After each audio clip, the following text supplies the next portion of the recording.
Hello Shilpa, how are you? Very well, Dr. Paula. How are you? I'm good, thank you so much. And so today we have with us Shilpa Taneja, owner and founder of Adventure Advertising. And Shilpa is a very dynamic lady and absolutely with an entrepreneurial spirit, and she's got a type A personality. And I'm Dr. Paula Goel, adolescent expert and board certified in lifestyle medicine. So a few questions, quick questions to you. Sure, Shilpa. Dr. Paula. So what is your uptake on chronic diseases? Are you aware of chronic diseases? Let me rephrase it. And what is your uptake?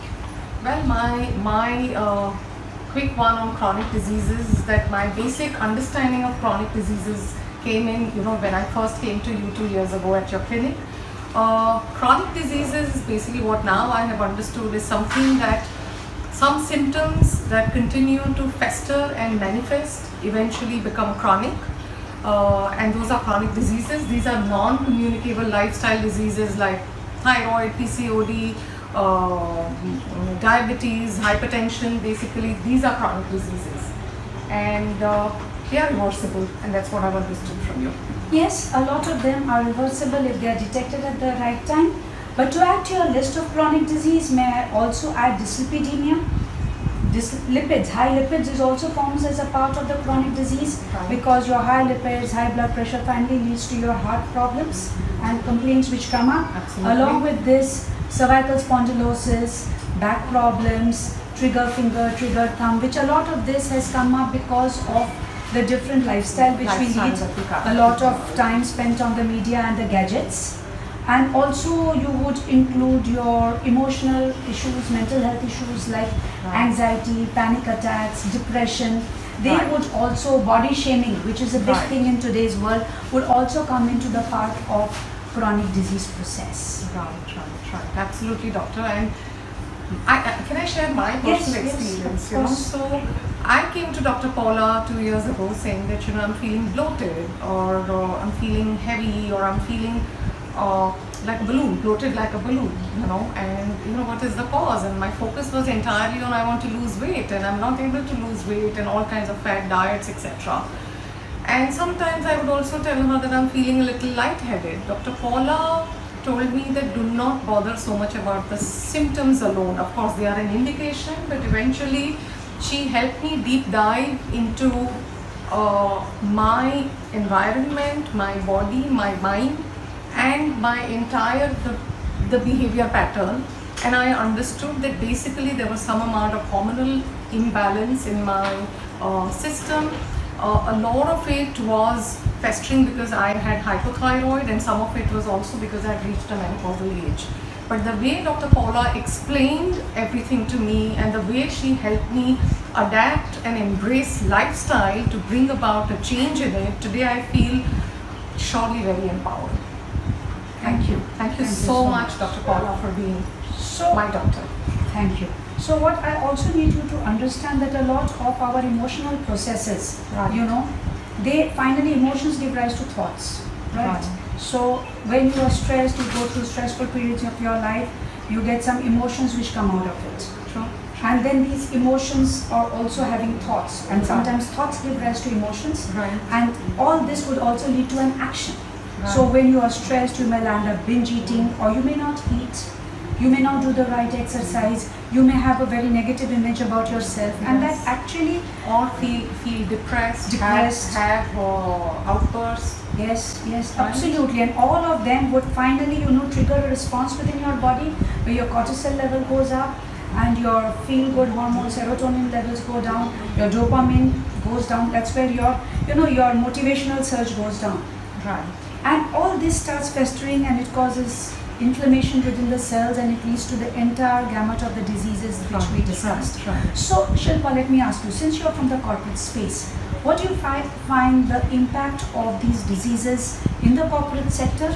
Do you find it in the younger population, or do you find it in the older population, or you find it all across? I would say now it is all across, and I'm a little confused and scared actually for the younger population.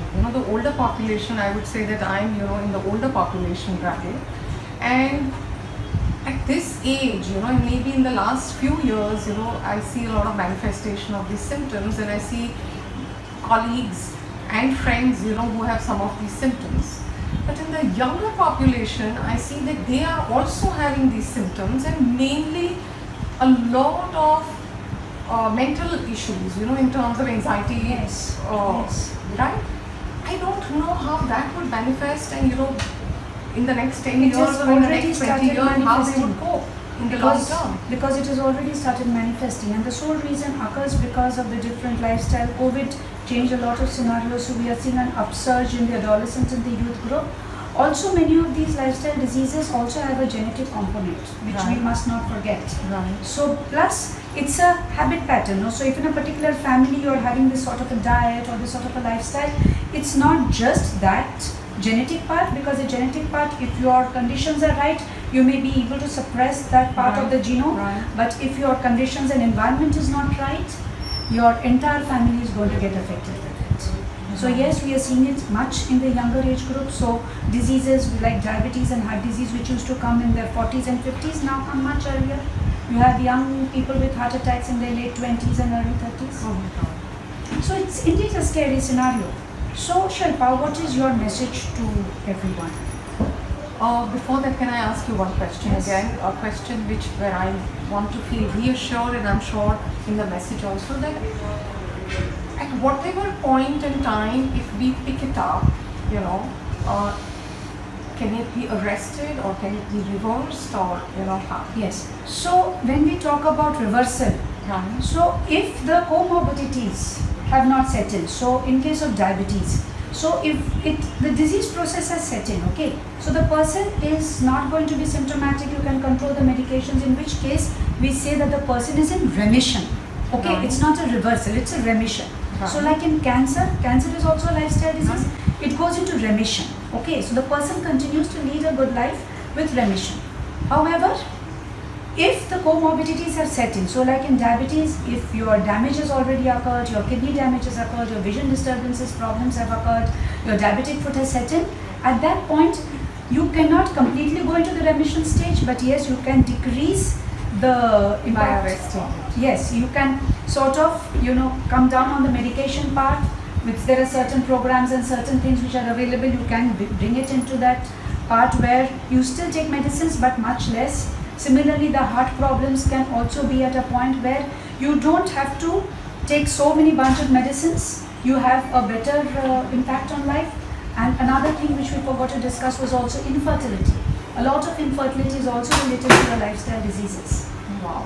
So infertility, libido, all these things also come into the picture, which a person can lead a completely healthy life if they bring about certain changes. And what about sleep disturbance? Does that Yes, also yes, impact yes. the lifestyle? Yes, sleep is a very important factor, and yes, because when we are on our gadgets, the gadgets emit a blue light. This blue light is called, suppresses the hormone melatonin, and this affects your sleep.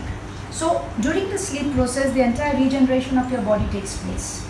The entire cell recovery process takes place, and if that is affected, you need, at least as an adult, there are age groups where you have different levels of sleep which is required, but as an adult you require about 7 to 9 hours. For adolescents you require about 10 hours of sleep, and if that is affected, yes, chronic diseases do crop up. And I'm glad you brought up the topic of sleep. Sleep is very important. Wow. And good sleep where you feel rested, not a disturbed pattern of sleep.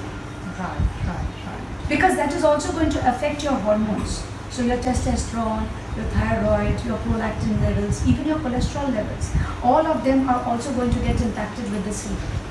Right. So I think sometimes we don't realize, and the times that we are living in, we are going through this constant fear of missing out on something or the others. We feel that sleeping probably sometimes is a waste of time, and we don't realize, but we kind Believe of me, cut it's not down a waste on our of time. It's a very important part of life. part of life. But 7 to 9 hours, I mean, we take pride in saying that, oh, I can manage by just sleeping for 5 hours or 6 hours. I think that's the biggest fallacy That's the probably that biggest we are living in right now. Yes. So any Right. message which you would like to share? A simple message that guys, health is the most important wealth. I know it sounds cliched, but health is the most important wealth that all of us have, and we must prioritize our health over everything else, because if health is with us, then everything else can kind of continue to be with us. And do not allow any kind of symptoms to fester. When we have fantastic doctors, Dr. Paula is not just a doctor who prescribes medicines, but she gives a load of not just lifestyle advice, but also a lot of philosophical and spiritual advice, and that is so important, for our overall well-being. So the basic pillars of well-being, as we call, whether one needs medicine or right nutrition or right lifestyle, I have personally found a lot of help in Dr. Paula and Faith Clinic. Thank you very much for that. And I would strongly recommend to everyone that do not at any point of time ignore the symptoms that you get, the minor nagging symptoms that you get. Please go to your doctor, your health professional. Yeah, thank you so much. Thank you so much, Shilpa. And on a last note, well said, your body speaks. So when your body speaks, you will have these festering things coming up. So that is the time. Instead of ignoring and popping open in your mouth, it's time to visit whoever is your healthcare professional. Follow up and get yourself checked. If nothing comes out, it's good. But do not miss out on some very deep things which can be avoided, which are raising their ugly heads inside. Absolutely. So I will end on this topic. Thank you, Shilpa, for your time. Thank you very much, Dr. Paula. Bye. Stay healthy, everyone. Stay safe.